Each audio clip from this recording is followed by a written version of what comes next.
ನಮಸ್ಕಾರ ಸ್ನೇಹಿತರೆ, ಮೊದಲಿಗೆ ನಿಮಗೆಲ್ಲರಿಗೂ ನನ್ನ ಯೂಟ್ಯೂಬ್ ಚಾನಲ್ಗೆ ಸ್ವಾಗತ. ಇನ್ನೇನು ಕೆಲವು ದಿನಗಳಲ್ಲಿ IPL ಶುರುವಾಗಲಿದ್ದು, ಇದಕ್ಕಿಂತ ಮುಂಚೆ ನಮ್ಮ RCB ರಿಲೇಟೆಡ್ ಕೆಲವು ತುಂಬ ದೊಡ್ಡ ಅಪ್ಡೇಟ್ಸ್ಗಳು ಬಂದಿದೆ.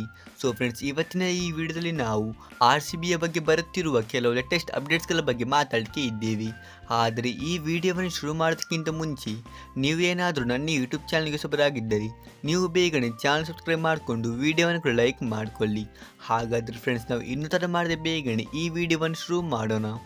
ಮೊದಲ ಅಪ್ಡೇಟ್ ಬಂದ್ಬಿಟ್ಟು RCBಯ ಪ್ರಾಕ್ಟೀಸ್ ಮ್ಯಾಚ್ನಿಂದ ಬರ್ತಾ ಇದ್ದು, ಎಲ್ಲರೂ ಕೂಡ ಗೊತ್ತೇ ಇರುವ ಹಾಗೆ ನಿನ್ನೆ ನಮ್ಮ RCBಯ ತಂಡ ಚಿನ್ನಸ್ವಾಮಿ ಕ್ರೀಡಾಂಗಣದಲ್ಲಿ ಒಂದು ಫುಲ್ ಸ್ಕ್ವಾಡ್ ಪ್ರಾಕ್ಟೀಸ್ ಮ್ಯಾಚನ್ನು ಆಡಿದೆ.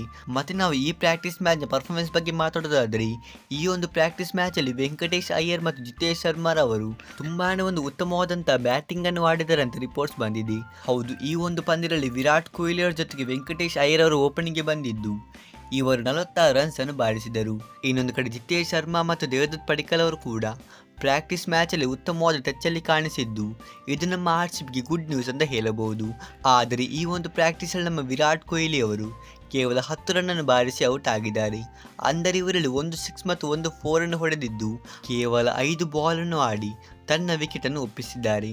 ಆನಂತರ RCBಯ ಬಗ್ಗೆ ಬರುತ್ತಿರುವ ಎರಡನೇ ಅಪ್ಡೇಟ್ ಬಗ್ಗೆ ಮಾತಾಡೋದಾದ್ರೆ, ಈ ಅಪ್ಡೇಟ್ ಬಂದ್ಬಿಟ್ಟು RCB ಬೌಲಿಂಗ್ ಯೂನಿಟ್ ಬಗ್ಗೆ ಬರ್ತಾ ಇದ್ದು, ಎಲ್ಲರಿಗೆ ಕೂಡ ಗೊತ್ತೇ ಇರುವ ಹಾಗೆ RCBಯ ಮೊದಲ 2 ಪಂದ್ಯವನ್ನು ಜಾಸ್ ಹೇಜಲ್ವುಡ್ ಅವರು ಇಂಜರಿಯ ಸಮಸ್ಯೆಯಿಂದ ಮಿಸ್ ಮಾಡಲಿದ್ದಾರೆ. ಆದರೆ ಈಗಷ್ಟೇ ಬರುತ್ತಿರುವ ರಿಪೋರ್ಟ್ಸ್ ಪ್ರಕಾರ ಇಲ್ಲಿ ನಮ್ಮ ಲೆಫ್ಟ್ ಆರ್ಮ್ ಫಾಸ್ಟ್ ಬೌಲರ್ ಆಗಿದ್ದ ಎಸ್ ದಯಾಲ್ ಅವರು ಕೂಡ RCBಯಿಂದ ರಿಲೀಸ್ ಆಗಿದ್ದು, ಈ ಬಾರಿ IPL ಅಲ್ಲಿ ಎಸ್ ದಯಾಲ್ ಅವರು RCBಯ ಪರವಾಗಿ ಆಡುವುದಿಲ್ಲ. ಈ ಇಬ್ಬರು ಮೇನ್ ಫಾಸ್ಟ್ ಬೌಲರ್ಸ್ಗಳು ಮೊದಲ ಪಂದ್ಯವನ್ನು ಮಿಸ್ ಮಾಡಲಿರುವುದರಿಂದ ನಮ್ಮ RCBಯ ಫಾಸ್ಟ್ ಬೌಲಿಂಗ್ ಇಲ್ಲಿ ಸ್ವಲ್ಪ ವೀಕ್ ಆಗಿ ಕಾಣಿಸ್ತಾ ಉಂಟು.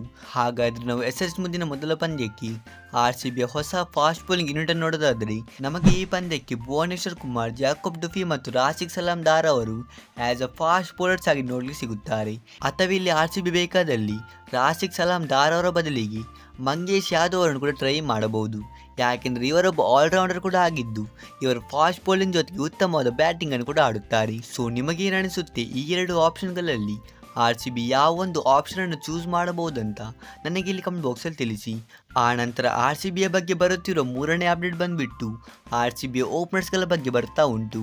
ಯಾಕೆಂದರೆ ಇತ್ತೀಚೆಗೆ ಫಿಲ್ ಸಾಲ್ಟ್ ಅವರು ಅಷ್ಟೇನು ಉತ್ತಮವಾದ ಫಾರ್ಮಲ್ಲಿ ಇಲ್ಲದಿರುವುದರಿಂದ RCB ಇಲ್ಲಿ ಮೊದಲ ಪಂದ್ಯದಲ್ಲಿ ವಿರಾಟ್ ಕೊಹ್ಲಿ ಅವರ ಜೊತೆಗೆ ಜಾಕೋಬ್ ಬೆಥೆಲ್ ಅವರನ್ನು ಆಸ್ ಅ ಓಪನರ್ ಆಗಿ ಟ್ರೈ ಮಾಡಬಹುದು.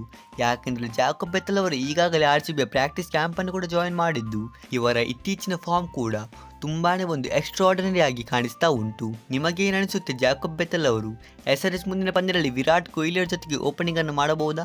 ನೀವು ನನಗೆ ಇಲ್ಲಿ ಕಮೆಂಟ್ ಬಾಕ್ಸಲ್ಲಿ ತಿಳಿಸಿ. ಹಾಗಾದರೆ ಫ್ರೆಂಡ್ಸ್, ಇದು ಆಗಿತ್ತು ಈಗಷ್ಟೇ ನಮ್ಮ RCBಯ ಬಗ್ಗೆ ಬರುತ್ತಿರುವ ಕೆಲವು ತುಂಬ ದೊಡ್ಡ ಅಪ್ಡೇಟ್ಸ್ಗಳು. ಈ ವಿಡಿಯೋದಲ್ಲಿ ಇಷ್ಟೇ. ನಾವು ಸಿಗೋಣ ಹೀಗೆ ಮುಂದಿನ ಇಂಟ್ರೆಸ್ಟಿಂಗ್ ವಿಡಿಯೋದಲ್ಲಿ. ಅಷ್ಟರವರೆಗೆ ಬೈ ಬಾಯ್.